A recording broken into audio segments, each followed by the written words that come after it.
Most people, if you don't know this program or a couple of other similar, comparable, maybe roughly comparable sources around the world, you will not be aware of the military coup carried out by ISIS czar General Allen, a member of the Petraeus clique of disgruntled warmonger neocon generals, which occurred over the weekend of the 25th and the 26th of July.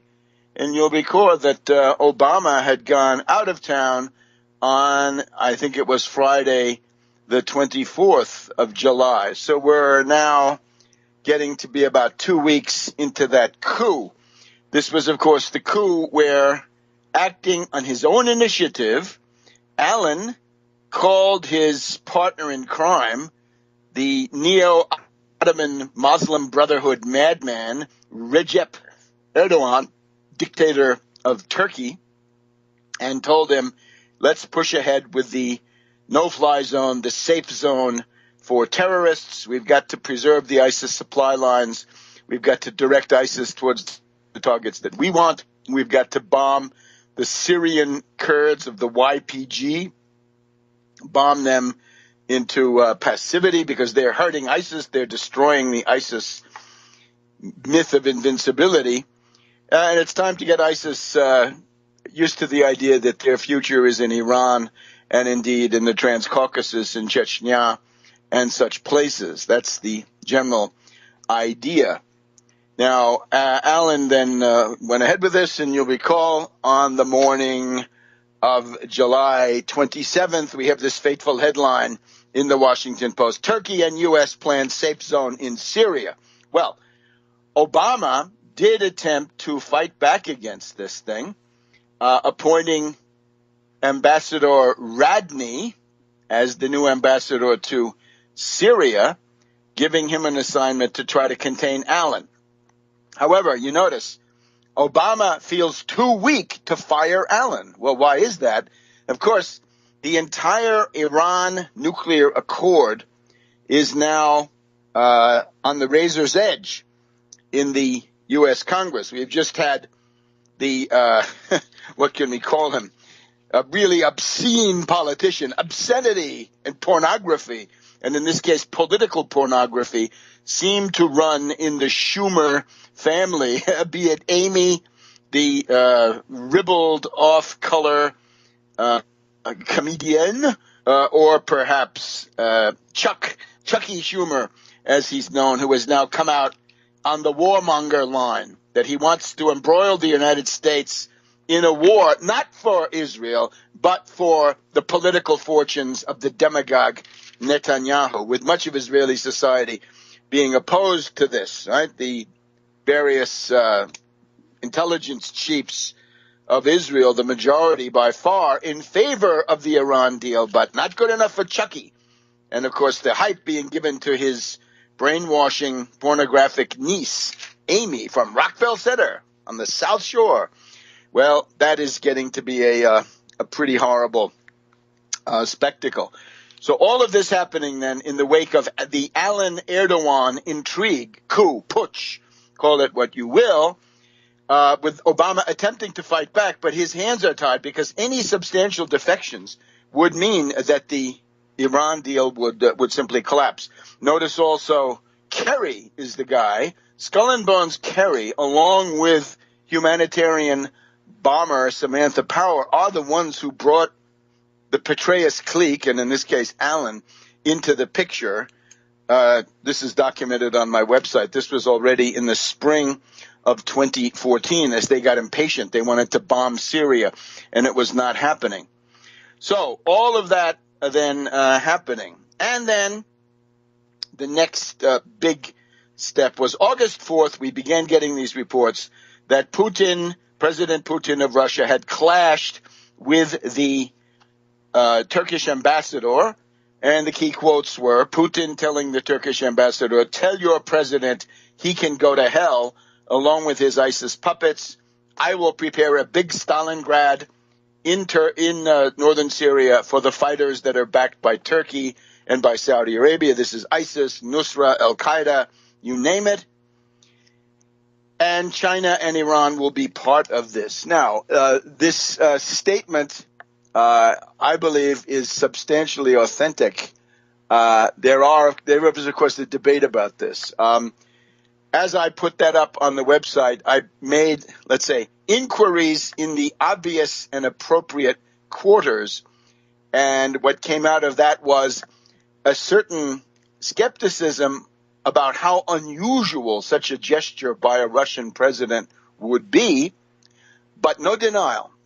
Now, the denial did come on August 5th from the spokesman for Putin, and this is, of course, Vladimir Peskov in the Kremlin, and he says, the news stories published on some websites claiming that Putin summoned Turkish ambassador Umit Yardim and called President Recep Tayyip Erdogan a dictator are not true, says spokesman Dmitry Peskov in a teleconference on Wednesday.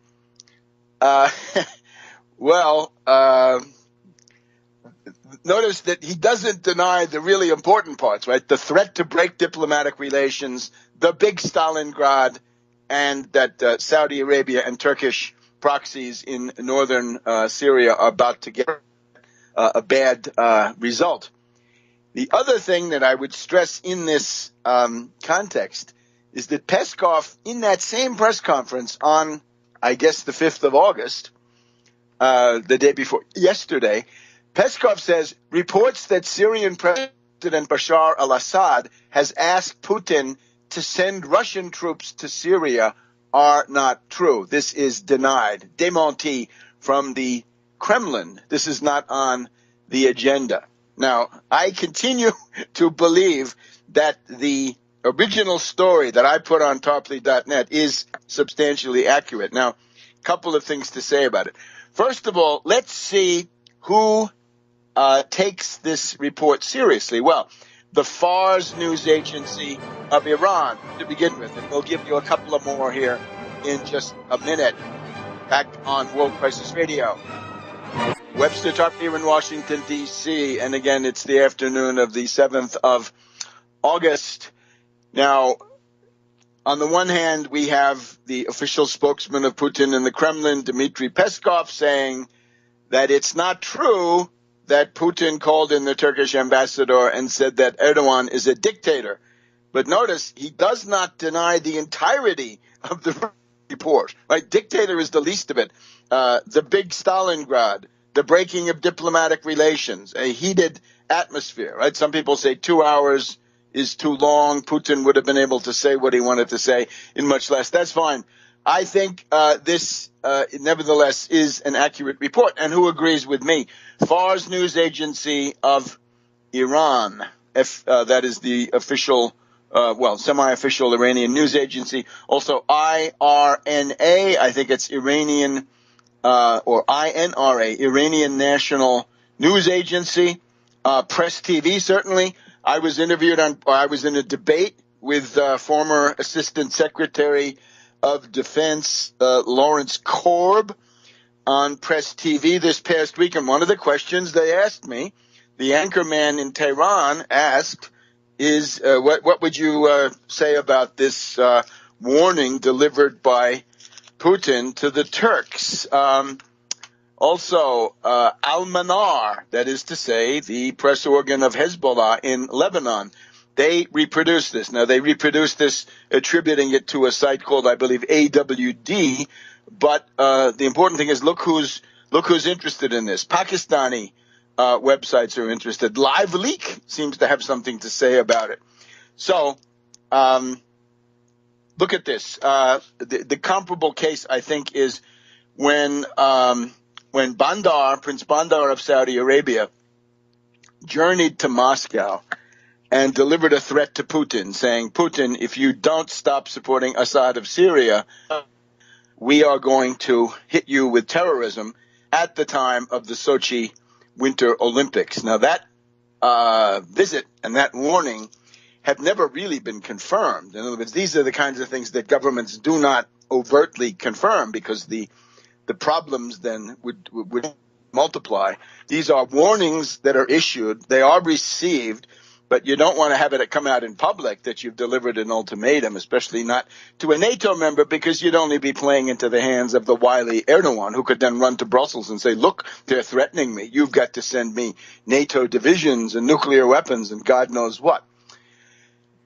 The allied question, will Russian troops be sent to Syria? Now, there's a certain background on this, but when you think about it, whoever thought they would be? This is the kind of denial. It's a non-denial denial. And I think Peskov is a non-denial denial.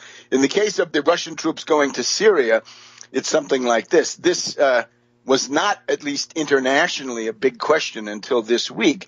So if you come out of the blue and say, it's not true that we're going to send troops to Syria, we're not even planning, this is a way of saying, in my view, watch out because we might. We might send troops to Syria. Now, that's a big deal. You must remember that when the U.S. went to full nuclear alert in October 1973, under the auspices of Henry Kissinger, you will remember that that red alert was predicated on a warning which Kissinger claimed to have received from the then Soviet leader Leonid Ilyich Brezhnev, saying Soviet airborne divisions might land in Egypt to help the Egyptians deal with the onslaught of the Israeli army. And for our purposes right now, it's good to remember that when Kissinger put the U.S. on full nuclear red alert, that was done without reference to the president even then. That is to say, Nixon. The excuse from Kissinger was, well, Nixon was asleep.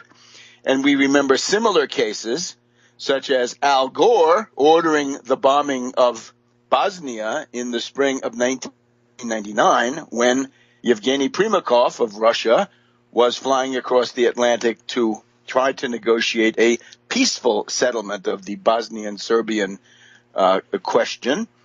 And you can see the way it works. So that's what Allen has essentially done. Allen has now joined the ranks of Kissinger and Al Gore. Allen is moving up in the world. Look at the company he keeps. These are people who have essentially done end runs around the president. And, that's treason.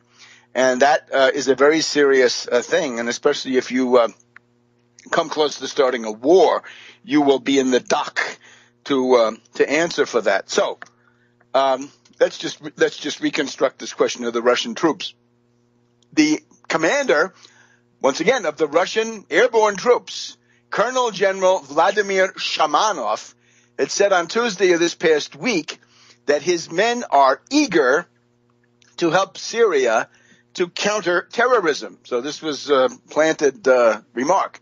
Of course, we will execute the decision set forth by the country's leadership if there is a task at hand. So he's been asked, are you planning to go to Syria?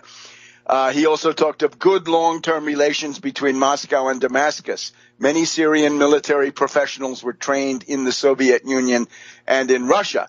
But Dmitry Peskov says Russian paratroopers will indeed execute any order from Putin, but that this order has not been given and it's not being considered. No, this is not being discussed in any way. This issue is not on the agenda. And again, I would say that kind of a denial simply calls attention to the fact that Russia has indeed a formidable airborne capability, just like Leonid Ilyich Brezhnev said, I can put my paratroop divisions in there. Well, and it's very quick, not far. So that's from Moscow. Now, the other one is a source quoted by Réseau Voltaire, by our dear friend Thierry Masson, who was on last week, and we hope to get him back the following week.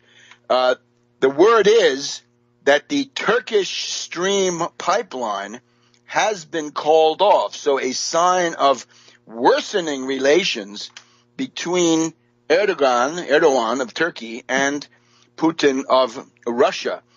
And then we have these other things, right? What might get the Kremlin, Putin, really upset? Well, one is Erdogan openly sanctioning, openly aiding and abetting the creation of a terror organization, an Islamist terrorist organization among the Tatars of Crimea. Crimea, an integral part of Russia, always has been, goes back to Catherine the Great. But before that, there was the Khanate, the Muslim Tatar Khanate of the Crimea. Well, that was settled back before 1800, so it's getting on to quite a few years. In this case, Erdogan has signaled by hosting a Tatar leader in Turkey that this terror is going to be ginned up against the Russians in Crimea. Very bad idea. And we'll be back in a minute. Welcome back to World Crisis Radio. And again, it's the 7th of August here in Washington, D.C., sleepy little southern town that it is underneath all the glitz. So the things that might have goaded the Russian leadership into issuing a warning at some level in some form to Turkey, Erdogan openly signaling that he will be promoting terrorism in the Crimea. Now, this is absolute insane, suicidal folly. It's worth remembering again, in the 19th century, there was a Russo-Turkish war every generation, and Turkey generally did not fare too well. And then the last of them, really, it was the World War I. That included a Russo-Turkish war, leading to the breakup and collapse of the Ottoman Empire. The thing that Erdogan and Davutoglu, the two neo-Ottoman madmen, want to roll back. The caliphate, they think, belongs to them. Erdogan will be the caliph. And that means that this Baghdadi is simply a regent at best, perhaps in Western terms. So Erdogan foments terrorism in Crimea. And if that's not bad enough, we just had the visit of the ambassador of the Kiev fascist clique, the Ukrainian foreign minister, I guess I should have said. The Ukrainian foreign minister, Klimkana, visited Turkey on the 5th of August, day before yesterday, and announced the creation of a joint Ukrainian-Turkish Muslim brigade. And where will they go? Well, they can go to Crimea. They can go to other areas. They can strike in all sorts of places. So also bear in mind this idea that the bombing pattern tends to push ISIS east and then north, right, towards Iran and then towards Chechnya, right, toward the Russian border. So these are very, very severe provocations. Right? These are beyond provocations. These are military attacks. Now, the other thing we should point out is that as a result of this so-called no-fly zone, safe zone, which has been repudiated by the U.S., at least in a kind of a half-hearted way. We're in a very gray and confused area now because we've essentially got Obama trying to prevent this and trying to save the Iran nuclear deal, and the clique, right? Alan Petraeus's financial angel, Henry Kravis, the neocons, of course, these people we've been hearing about, Chucky Schumer, and a whole bunch of people, Democrats in the House of Representatives, Eliot Engel, Nita Lowey, Steve Israel, Ted Deutsch, they're all opposed to this deal and essentially saying that they want to embroil the United States in a Middle East war with endless suffering, perhaps leading to the collapse of this country. But they want to do that because of the demagogic ambitions of this unspeakable Netanyahu, because that's the main force that they're trying to propitiate. Now, let's just hear some other background. Now, from a very well-informed Middle East source, again, the Turkish Stream pipeline has allegedly, reportedly, been abandoned. It's off. You'll remember there was South Stream The U.S. sabotaged South Stream through Bulgaria, Romania, places like this. And now we had Turkish Stream, and that was going to go across into Greece, right? And there was even some question then about continuing from Greece to other places in Western Europe. This has been called off, according to Voltaire Network. Erdogan publicly announced that he was going to direct terrorism into Crimea, Islamist terrorism, and quite possibly all the rest of Russia. That was also from, I think this you can see on various sites, but VoltaireNet is a good place to see it. Now, concerning the very large and very capable and very political Turkish army, we're told that the supreme commander of the Turkish army, Özal, refuses to bombard the Kurds and the YPG as in the way that Erdogan wants. So what they said was, well, we can, the Turkish generals are willing to exercise hot pursuit. Hot pursuit means if there are ISIS terrorists on the Turkish side and the Kurds shoot across into Turkey to try to target these ISIS terrorists, then the Turkish military says, wait a minute, you can't do that. We get hot pursuit. We can then fire standoff missiles and hit you. But they're keeping this fig leaf, a fiction, saying we don't really cross the border with our jets. We are expecting within maybe a week or two the announcement of new elections in Turkey. There is a time clock, and I think they're down to about 2 weeks or less. After those June elections, with the Kurdish party getting 13% of the votes, it was clear that that Erdogan was giving up on parliamentary democracy. But what he'd like to do is to give it one more try. That would be sometime in October, November, hold new parliamentary elections and hope that the climate of hysteria, terrorism, and war would allow him to win back some of these votes and be able then to change the constitution in the direction of dictatorship, right? The dictatorship of Erdogan. We've got to bomb the Syrian Kurds of the YPG, bomb them into passivity because they're hurting ISIS. They're destroying the ISIS myth of invincibility. And it's time to get ISIS used to the idea that their future is in Iran and indeed in the Transcaucasus, in Chechnya, and such places. That's the general idea. Now, Alan then went ahead with this, and you'll recall on the morning of July 27th, we have this fateful headline in the Washington Post. Turkey and U.S. plan safe. I think it was Friday, the 24th of July. So we're now getting to be about 2 weeks into that coup.